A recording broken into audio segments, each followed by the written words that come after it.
បាទសួស្តីប្រិមិត្តមកជួបគ្នាសារជាថ្មីនៅក្នុងនេតិនេះខ្ញុំលើកមកខ្លីអំពីលទ្ធផលនៃការបោះឆ្នោតនៅប្រទេសថៃលទ្ធផលនៃការបោះឆ្នោតនៅប្រទេសថៃមកទល់នឹងម៉ោង 12 យប់នេះមានលទ្ធផលដែលបានចេញដូចតទៅហើយលទ្ធផលនេះមិនទាន់សម្រេចជាផ្លូវការនៅឡើយទេក៏ប៉ុន្តែមានអ្នកដែលសោកចិត្តទទួលថាលេខ1ប្រកាសថាលេខ1និងលេខ2ណាវាទៅតាមសេចក្តីប្រកាសរៀងខ្លួនថាលេខ1និងលេខ2នៅក្នុងនេតិនេះមកទល់នឹងម៉ោង 7:12 ពាក់កណ្ដាលអាធ្រាត្រថ្ងៃអាទិត្យទី 8 ខែកុម្ភៈឆ្នាំ 2026 មានគណៈបក3ដែលនាំមុខគេនៅក្នុងការបោះឆ្នោតសភាថៃគឺគណៈបកភូមិใจថៃនិងគណៈបកប្រជាជនគណៈបកភឿថៃគណៈបកភូមិใจថៃព័ត៌មានមុនម៉ោង 12 យប់ថ្ងៃអាទិត្យទី 8 ខែកុម្ភៈគឺមុនម៉ោង 12 យប់លទ្ធផលគឺ190 កៅអីណា190 កៅអីនិង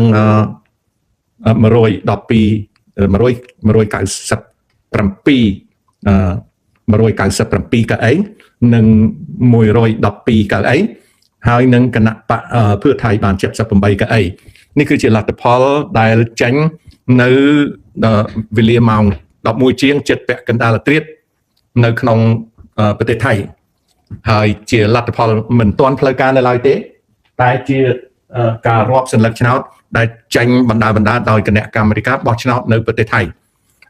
យើងឃើញថាគណៈបកភូមិใจថៃឬក៏ភូមិចិត្តថៃដឹកនាំដោយអនុទិនចានវីរៈគុណបានទទួលសន្លឹកឆ្នោត197 កៅអីហើយរំលងអាធ្រាត្រកន្លងមកនេះខ្ញុំលើកសោថាបានទទួលសន្លឹកឆ្នោតជាង 200 កៅអីដូច្នេះតាមមើលទៅគណៈបកភូមិใจថៃដឹកនាំដោយអនុទិនចានវីរៈគុណនឹងអាចនឹងឈ្នះឆ្នោតច្រើនជាងគេហើយសូមបញ្ជាក់ថាគ្មានអ្នកណាឈ្នះដាច់ទេណាយើងមិនទាន់ដឹងថាអ្នកណាឈ្នះដាច់នៅឡើយទេយើងអត់ទាន់ដឹងទេ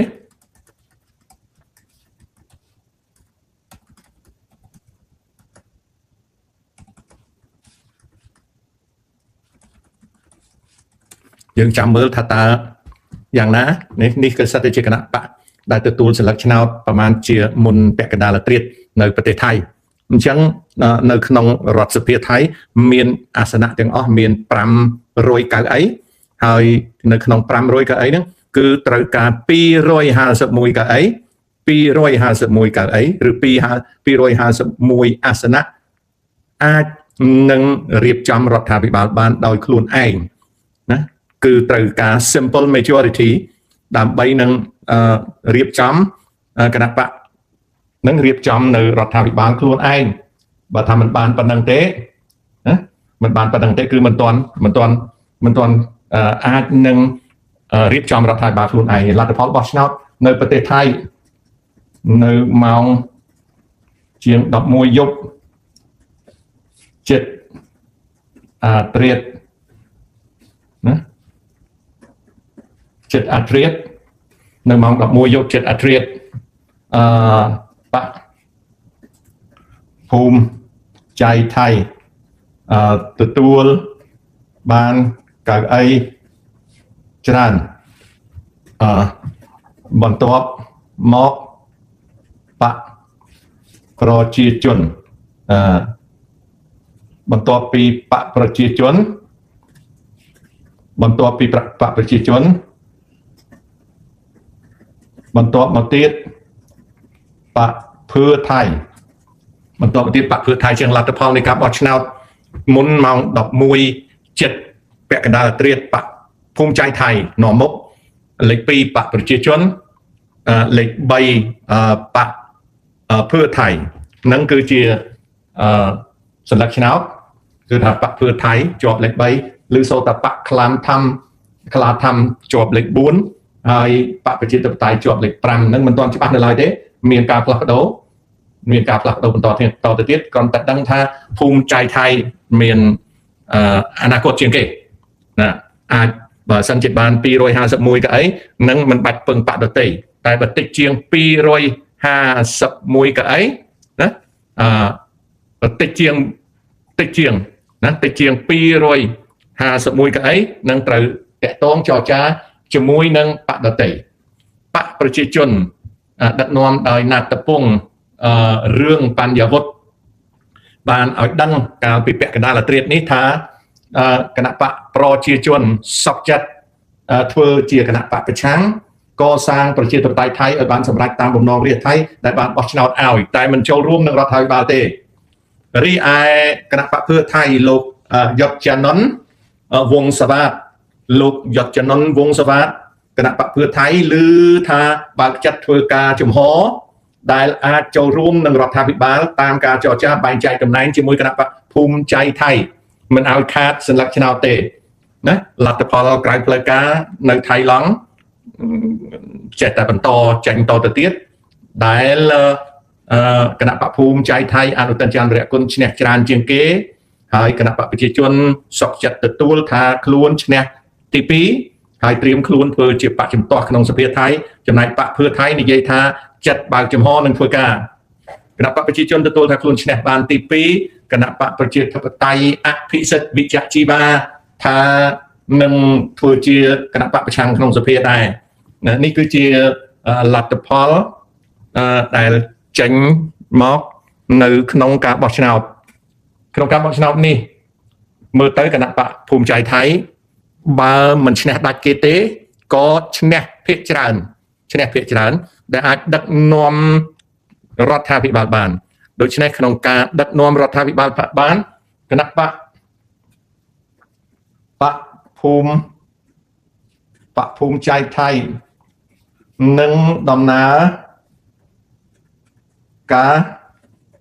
យោបាយជាតិនិយមថៃស្រដៀងនឹងធ្លាប់បានធ្វើរួចមកហើយគឺណាគៀកស្មាជាមួយទេហ៊ាននេះគណៈបកភូមិใจថៃនឹងដំណើរការនយោបាយជាតិនិយមថៃតាមដំណើរការនយោបាយជាតិនិយមថៃស្រដៀងនឹងធ្លាប់បានធ្វើរួចមកហើយគឺគៀកស្មាជាមួយនឹងទេហ៊ានថៃគណៈបកភូមិใจថៃ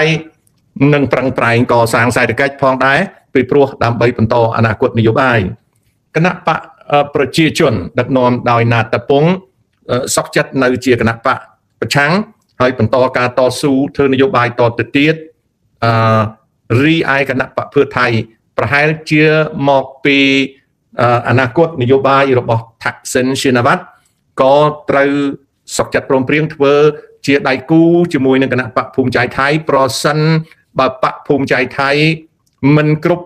251កៅអីក្នុងការបង្កើតរដ្ឋាភិបាលនេះគឺជារឿងដែលត្រូវយល់ហើយបន្តទៅទៀតខ្ញុំនឹងលើកយកមកនិយាយអំពីគណៈបកភូមិใจថៃគណៈបកភូមិใจថៃគឺជាគណៈបក pro business មានន័យថាគណៈបកដែលយកចិត្តអ្នកជំនួញសហគ្រិនហើយមានមូលដ្ឋានប្រជាប្រិយភាពរបស់ខ្លួនតាមខេត្តនិងជាគណៈបកបោះចានវរៈគុណរីឯគណៈបកប្រជាជនដែលស្នងមកពីគណៈបកឈានទៅមុខដឹកនាំបច្ចុប្បន្នដោយណាត់តពងគឺជាគណៈបកតំណាងឲ្យសម្លេងយុវវ័យហើយនឹងសម្លេងរបស់ប្រជាជនទីក្រុងធំគណៈបកភឿថៃជាគណៈបកដែលធ្លាប់ប្រជាប្រិយភាពបានយូរតែឥឡូវនេះបាត់បង់លទ្ធភាពជាគណៈបកប្រជារាស្ត្រនិយមសេដ្ឋកិច្ចប្រជារាស្ត្រនិយម គណៈបកមានមូលដ្ឋានជនបទដែរហើយនឹងជាគណៈបកដែលជាមរតកនៃនយោបាយសិនវត្តនេះគឺជាគណៈបក3រីឯគណៈបកប្រជាធិបតេយ្យដែលដឹកនាំដោយអភិសិទ្ធវិជ្ជជីវ៉ាតាមមើលទៅគណៈបកប្រជាធិបតេយ្យដាំដូងហើយគណៈបកប្រជាធិបតេយ្យបាត់បង់នៅប្រជាប្រិយភាពមូលដ្ឋានហើយគណៈបកប្រជាធិបតេយ្យប្រហែលជាគ្មានមេដឹកនាំល្អទេមួយរយៈពីព្រោះតាំងពីជួនលេខផៃមកឃើញថាអភិសិទ្ធវិជ្ជជីវ៉ាវិលត្រឡប់មកកាន់តំណែងជាប្រធានបកវិញហើយបោះឆ្នោតលើកនេះបានទទួលសម្លេងតិចជាងការរំពឹងទុក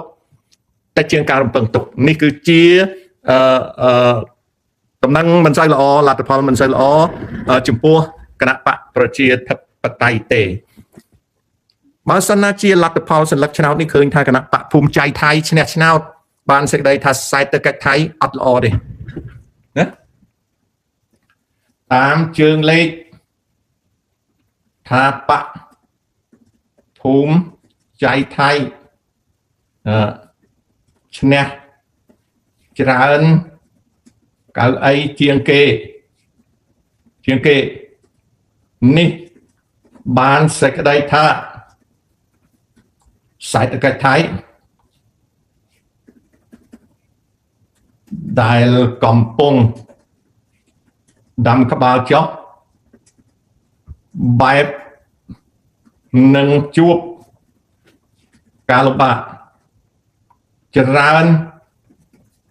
ថែមទៀតសេដ្ឋកិច្ចដែលកំពុងដាំក្បាលចុះបែបនឹងជួបការលំបាកច្រើនថែមទៀតមកពីអ្វីមកពីគណៈបកនេះវាត្រូវគៀកស្មារជាមួយទាហានធ្វើសង្គ្រាមហើយកាលណាវាគៀកស្មារជាមួយទាហានធ្វើសង្គ្រាមសេដ្ឋកិច្ចវាអត់ដើរការល្អទេបើគណៈបកនោះជាគណៈបកព្រឺថៃឬក៏គណៈបកដតីអានឹងអាចកោះសេដ្ឋកិច្ចអញ្ចឹងសេដ្ឋកិច្ចថៃបែបទទួលដំណឹងមិនល្អទេណាសេដ្ឋកិច្ចថៃបែបទទួលដំណឹងមិនល្អសេដ្ឋកិច្ចថៃបែបទទួលដំណឹងមិនល្អទេពីព្រោះមិនបានដំណឹងមិនល្អពីព្រោះអាគណៈបកភូមិใจថៃនេះជាគណៈបកជួញសង្គ្រាមលើកលែងតែវាប្រែប្រួលយ៉ាងម៉េចទៀតអានឹងអញ្ចឹងណាបើវាមិនប្រែប្រួលទេវាជាគណៈបកជួញសង្គ្រាមវាមិនអាចដឹកនាំសេដ្ឋកិច្ចថៃបានចម្រុងចម្រើនទេហើយសេដ្ឋកិច្ចថៃកំពុងតែដាំក្បាលចុះคล้ายជាអ្នកជំងឺដេកពេទ្យទៅហើយអានឹងអញ្ចឹងនឹងខ្ញុំសូមជូនប៉ុណ្ណឹងហើយនិយាយលេងមួយម៉ាត់ពីរម៉ាត់ណាជំរាបសួរ Mr. Bai ចិត្តសិត្រាលោកអ៊ំតើការបោះឆ្នោតនៅថៃធ្លាប់មានការខ្លែងសន្លឹកឆ្នោតដែរឬទេហើយលទ្ធផលនៃការបោះឆ្នោតអាចទទួលស្គាល់បានថាជាការពិតប៉ុន្មានរឿងនេះក្មួយប្រុសគឺអាស្រ័យទៅលើប្រជាជនថៃមិនមែនអាស្រ័យមកលើយើងទេយើងមិនមែនជាអ្នកអាចវិនិច្ឆ័យលើគុណភាពនៃការបោះឆ្នោតរបស់គេទេខ្ញុំអាចឆ្លើយបានថាអំពើពុករលួយក្នុងពេលបោះឆ្នោតម្ដងនៅប្រទេសថៃគឺមានជានិច្ចទី1មានជានិច្ចទី2ការទិញសន្លឹកឆ្នោតគឺជាបញ្ហាមួយធំទី3សំណួរសួរថាតើវា free and fair ទេយើងមើលពីក្រៅមិនសូវ free and fair ទេបើយើងនិយាយពី free លេខ100វាប្រហែល40ប៉ុណ្្នឹងឯង fair លេខ100ប្រហែលជា40ទេអញ្ចឹង free and fair វាអត់បាន50ទេវាប្រហែល40ទៅ50តែយើងជាអ្នកក្រៅមិនមែនជាអ្នកវិនិច្ឆ័យគេទេគឺអ្នកដែលវិនិច្ឆ័យបានគឺមានតែប្រជារាស្ត្រថៃជាអ្នកបោះឆ្នោតតែប៉ុណ្ណឹងអានឹងអញ្ចឹងណាហ្នឹងគឺជារបៀបដែលគេនេះដូចជានៅស្រុកខ្មែរយើងជាខ្មែរយើងរិះគន់បានអ្នកដទៃគេមិនសូវរិះគន់ទេទាល់តែសាមីប្រទេសហ្នឹងរិះគន់សិនអូខេកូន10%អនុទានឈ្នះឆ្នោតលើកនេះមកពីការបារម្ភសន្តិសុខព្រំដែនជាមួយកម្ពុជាទេអត់ទេអានឹងការឃោសនារបស់គេ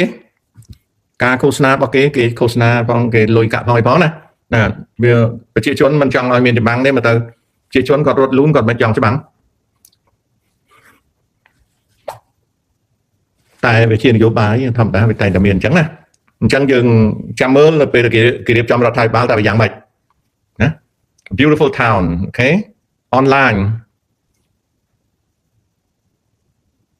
I don't know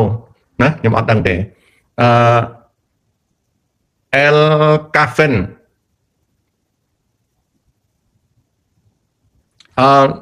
រឿងនយោបាយចិនចាំខ្ញុំអាប់ដេតជូនមានព័ត៌មានច្រើនប៉ុន្តែខ្ញុំត្រូវកត់ទុកសិនទើបខ្ញុំយកធ្វើ show បានហើយរឿង Epstein file ខ្ញុំអត់មានយោបល់ទេរឿងហ្នឹងទុកឲ្យពួកអស់ហ្នឹងគេជជែកគ្នាទៅខ្ញុំអត់មានអីទេមានខ្មែរម្នាក់ឈ្មោះមិញនៅរដ្ឋ Minnesota ក្មួយប្រុសហ្នឹងមាននិយាយតែចំណែកខ្ញុំអត់និយាយរឿងហ្នឹងទេណាខ្ញុំដឹងរឿងហ្នឹងប៉ុន្តែខ្ញុំអត់និយាយទេអាហ្នឹងរឿង Epstein file ហ្នឹងបាទពីព្រោះវាអត់តាក់ទងនឹងយើងទុកឲ្យគេនេះទៅបុណ្យសួស្ដីអញ្ចឹងខ្ញុំសូមអរគុណប្រិមិត្តព័ត៌មានប៉ុណ្ណឹងគណៈបកភូមិใจថៃឈ្នះបើមិនឈ្នះបាន251សម្លេងទេ251អាសនៈទេក៏គេឈ្នះបានច្រើនកៅអីគេដឹកនាំរដ្ឋាភិបាលនាយករដ្ឋមន្ត្រីគឺចេញពីគណៈបកភូមិใจថៃមិនដឹងថាអនុគុណចានវិរៈគុណអនុទិនចានវិរៈគុណឬក៏សីហស័កឬក៏នាងស្រីមួយដែលជារដ្ឋមន្ត្រីក្រសួងពាណិជ្ជកម្មអាហ្នឹងអញ្ចឹងណាប្រជាជនថៃប្រហែលមិនចង់បានសន្តិភាពទេមើលទៅដែលបោះឆ្នោតសូវ៉ាន់ឌីស្មាតយើងមិនអាចនឹងសន្និដ្ឋានអញ្ចឹងទេពីព្រោះវាគួបផ្សំរឿងនានាណាអ្នកនយោបាយគេនិយាយយ៉ាងហើយគេថាប្រជាជនថៃចង់ការពារទឹកដីអញ្ចឹងប្រជាជនថៃត្រូវតាចង់ឲ្យទាហានគេវាយលោកហ៊ុនសែនអាហ្នឹងការនិយាយជាអ្នកនយោបាយតែបើចំពោះខ្ញុំដែលជាមនុស្សស្គាល់ប្រជាធិបតេយ្យជួនកាលប្រជាជនលោកអត់ចង់បានសង្គ្រាមទេតែចៃដន្យអីវានៅក្នុងអ្នកចំណោមអ្នកបោះឆ្នោតវាមានពួក extreme ពួកជ្រុលនិយមដល់អញ្ចឹងទៅចៃដន្យអីជ្រុលនិយមវាឈ្នះហ្មងអាហ្នឹងអញ្ចឹងទេណាខ្ញុំមិនមែនគិតណាខ្ញុំមិនមែនគិតម៉ៅទាំងអស់ទេណាសុវណ្ណឌីខ្ញុំអត់គិតម៉ៅទាំងអស់ឧទាហរណ៍ដូចខ្ញុំឃើញអ្នកមកជេរខ្ញុំមិនចាត់ទុកថាអ្នកហ្នឹងជាគណៈបព្វជិជនទេជួនកាលអ្នកហ្នឹងភ្លើគ្នាល្ងងគ្នាមកជេរទៅហើយធ្វើម៉េចឲ្យគ្នាជេរលេងខ្លះទៅជួនកាលអ្នកខ្លះមិនល្ងងទេប៉ុន្តែភ្លើយ៉ាងម៉េចតាមរយៈ Facebook អីចឹងទៅចេះដើរជេរគេធ្លាប់មកអត់ទៅណាហើយអ្នកហ្នឹងអត់ដឹងថាខ្លួនហ្នឹងភ្លើផងអាភ្លើផ្សេងអាល្ងងផ្សេងអាកាន់ជើងគណៈបកនយោបាយផ្សេងអញ្ចឹងយើងអត់អាចទៅស្មានទេពួកហ្នឹងពួក CPP ពួកហ្នឹងពួកមនុស្សអាក្រក់យើងអត់អញ្ចឹងទេណាសុវណ្ណឌីយើងអត់គិតអញ្ចឹងទេយើងអត់គិតអញ្ចឹងទេយើងចេះស្ដាប់តាមមើលទៅអូខេណា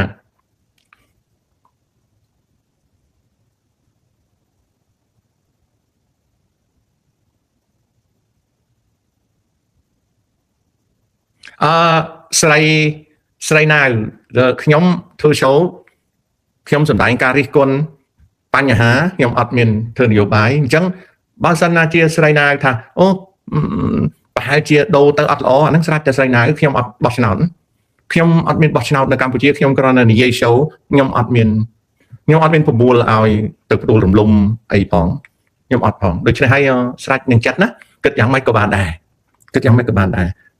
នៅឯងនៅក្នុងប្រទេសនៅឯអ្នកបោះឆ្នោតចំណែកខ្ញុំបញ្ចេញតែមតិទេណាដូចខ្ញុំទៅនិយាយមិញអ្នកមកជេរខ្ញុំអីខ្ញុំមិនត្រូវការចោទប្រកាន់គេទេខ្ញុំជាអ្នកបញ្ចេញមតិខ្ញុំត្រូវតែដឹងថាខ្ញុំមិនអាចធ្វើឲ្យមនុស្សទាំងអស់ពេញចិត្តខ្ញុំទេអញ្ចឹងខ្ញុំសូមអរគុណខ្ញុំជម្រាបលាមកភាគហ្នឹងអញ្ចឹងជួបគ្នាពេលក្រោយ